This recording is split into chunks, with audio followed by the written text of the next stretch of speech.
I mean, I got into this in 1997 and had been doing technical analysis already for a couple years during college for Dorsey Wright and Associates. So I've been at it for a long enough time to see the industry evolve quite a bit, where it wasn't as widely accepted when I got into it. I had to, in a meeting with a client or prospect, I would have to explain not only my market views, but also the discipline, right? You'd have to go in there and explain where these views were coming from, and often it's somewhat defensively, because it just really wasn't that mainstream.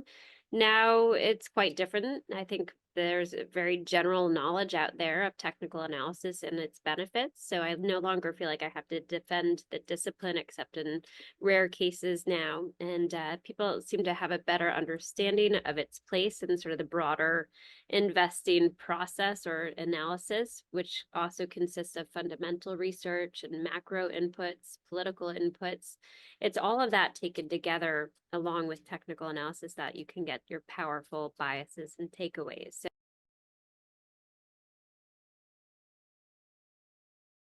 I would contextualize sentiment data within a broader context as one of the market's internal measures. It would also include breadth. We've all heard of breadth or market participation. Leadership, that's often either new highs and new lows on an exchange, or sector leadership, perhaps. So breadth, sentiment, leadership, and then I'd add also volume as these market internal measures. So they're the things that basically aren't price that can inform a market bias.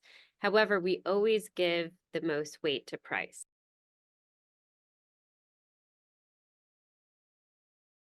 So I would classify the indicators that we use in three ways. We talked a little bit about relative strength, so that would be one category or classification.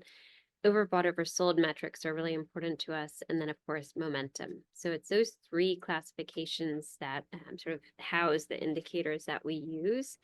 But I don't think actually, there's any like right answer as to what indicators folks do gravitate towards, because I think they all have information and they're all derived from price, right? So, if somebody likes an RSI better than a stochastic oscillator just because they're comfortable with it, that's great.